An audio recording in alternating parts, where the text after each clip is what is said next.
Hello everyone, my name is Alvin Mark.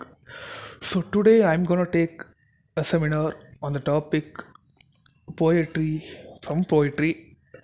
The poem name is Poem in October by Dylan Thomas. Okay. So before going into that poem, I want to say something about that poem, which can you can take it as an introduction to the poem. So this poem narrates about the poet's journey out of autumn and up a hill recollect his childhood joy and the summer shop and his spirituality. Okay, and it is a seven stanza poem. Okay, seven stanza ஒரு ஏழு stanza இருக்கும் அந்த போயமில். ஓகேவா? So but ஒரு ஸ்டான்ஸாக like 10 lines, ஒரு ஸ்டான்ஸாக 10 lines, yeah 10 line it contains. Okay, so next is about the author. The author name is Dylan Marlis Thomas, who was born on 27th October 1914. He was a Welsh poet and writer. His well-known works include Do Not Go Gentle Into the Ground, Good Night, and The Dead Shall Have No Dominion. Okay. He died in 9th November 1953 at New York City. Okay. So before going to the point, this is my first video, so I want to register that information, so you may have some trouble to understand what I am speaking. Okay, so okay, let's move on to the poem, like summary. Okay, we'll move on to the summary. Okay, in summary we can see the first stanza. It is mentioned that it was my 13th year to heaven, woke to my hearing from favor and neighborhood, and muzzle pulled on the heron priest shore. The morning beacon with the water praying and call of seagull of rock, and the knock of sailing loads of the webbed wall. Myself to set foot that second in the still sleeping town and set forth. So in the first stanza, he begins with the poet saying that he woke up on his 30th birthday to sounds from the sea. Okay, sea கிட்ட sound வருதுன்னு சொல்கிறாரு. Since it is his native village of Swanisa that he describes the wood beside the harbor is equated with a neighbor by Thomas. So அவர் தான் சொல்ல வராரு. So அதான் ஒரு neighbouring like village near to neighbourhood. Okay, quite reverence is in the air as morning breaks in Swanisa. That is why the shore appeals to Heron priest. The call of the birds like the seagull and the rook has brought Thomas to the state of awaking from the state of being asleep. The harbor is active, he knows and feel he must active too. So he's saying that like கடலே ஆக்டிவாக இருக்கணும், நம்மளும் அதுக்கு like ஏற்ற மாதிரி ஆக்டிவாக இருக்கணும். So okay, so next let's continue with the second stanza. In the second stanza, it starts with my birthday began with the water, birds and the birds of the winged trees flying by name, above the farms and the white horses, and I rose in rainy autumn and walked abroad in the shower of my all days. High tide and heron divided when I took the road over the border, and the gates of the town closed as the town awoke. So this is the second stanza. Okay, so let's see what he says in the second stanza. It was his birthday as he remembers walking by the water on the rainy autumn morning, with the birds and the trees waving in breeze among the farms.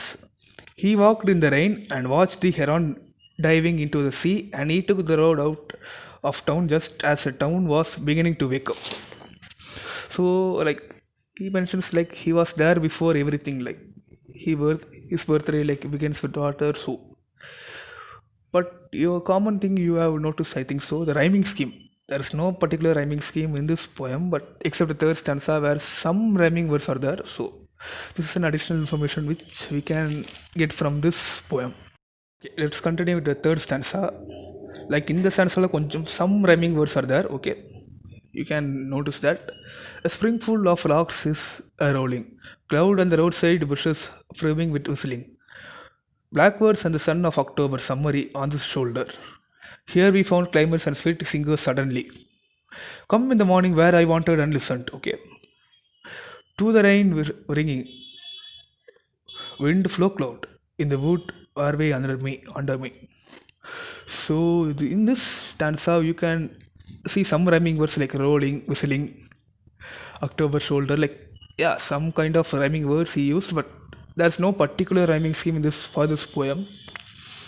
It is kindly called freehand poetry. Okay, freehand poetry, like you can't have any restriction like rhyming words, simile, metaphor, nothing like that. Okay, so we can see what he says in this stanza. As soon as he is out in the country, apparently, the sun comes out and larks and bark and blackbirds and whistling and singing in the sky on the warm October morning.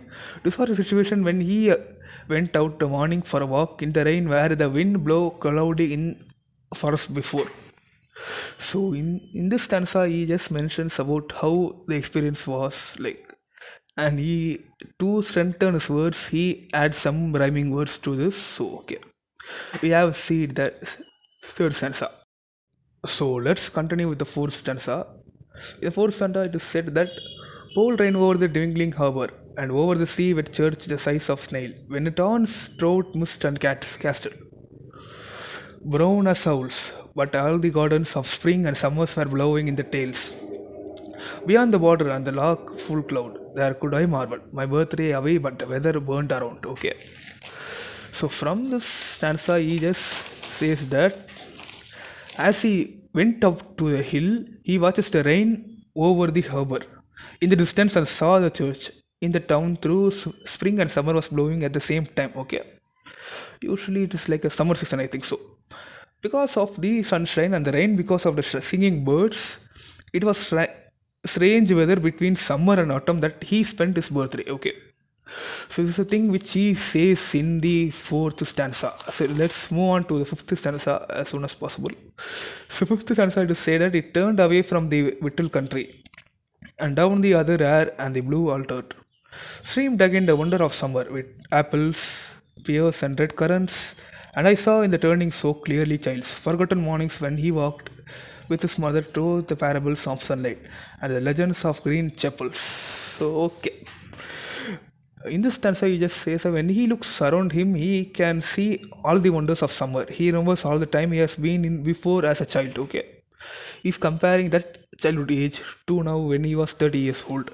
There are red shutters and green chapels. He remembers the morning he came out to the same hill with his mother.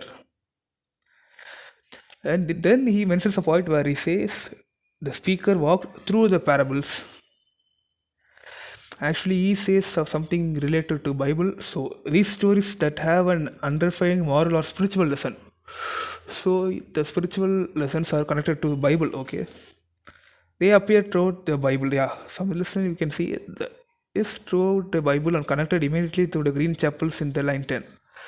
So he mentions green chapels to somewhat related to Bible. Okay, but it's not clear why he mentioned green. Like chapels means like it connected to Bible, but why there should be green used to mention like related?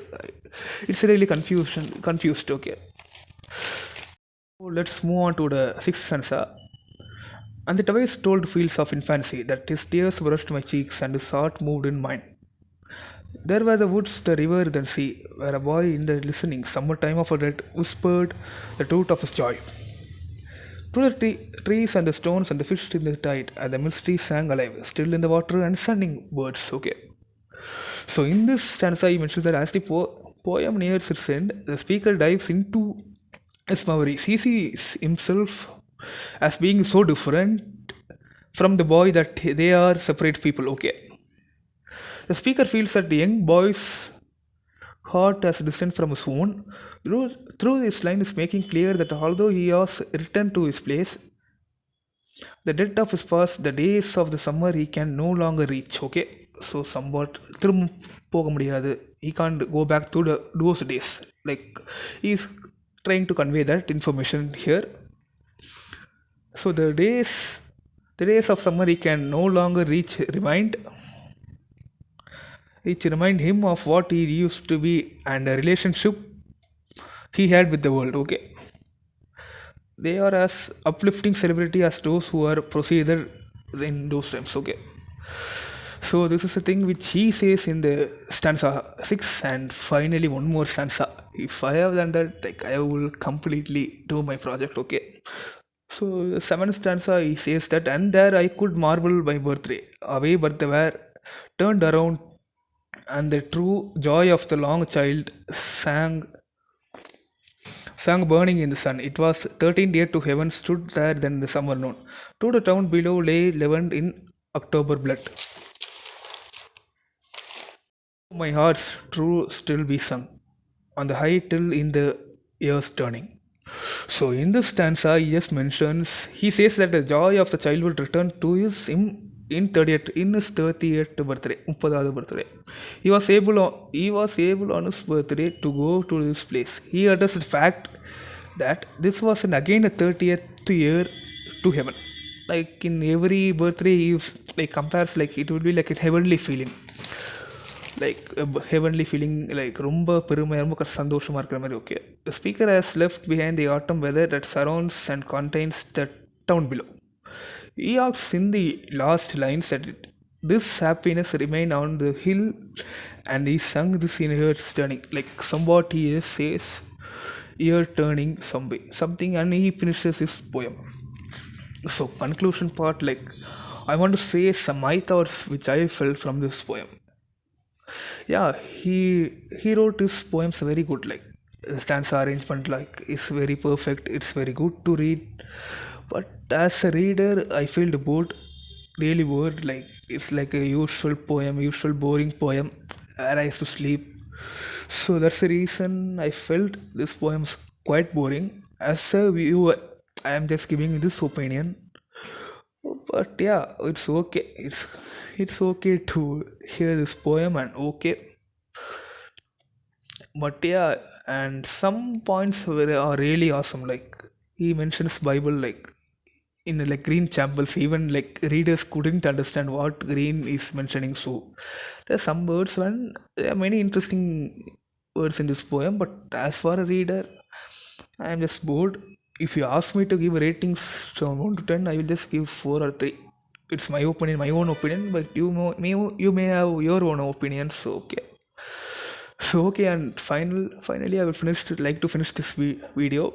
But before finishing, I like to say a small thing, that it's my first video, so I may have used some Tamil words in between to make you understand, or to make this video more understanding. It should not be like simply me talking this lessons, simply me talking in English, and you couldn't understand what I'm speaking. So that's the reason I spoke some words in Tamil. So hope you understand. I think I have. It's late. It's been late of taking this video, but I like to like submit this video, even though I don't get like full marks. Okay, but I want to complete this video.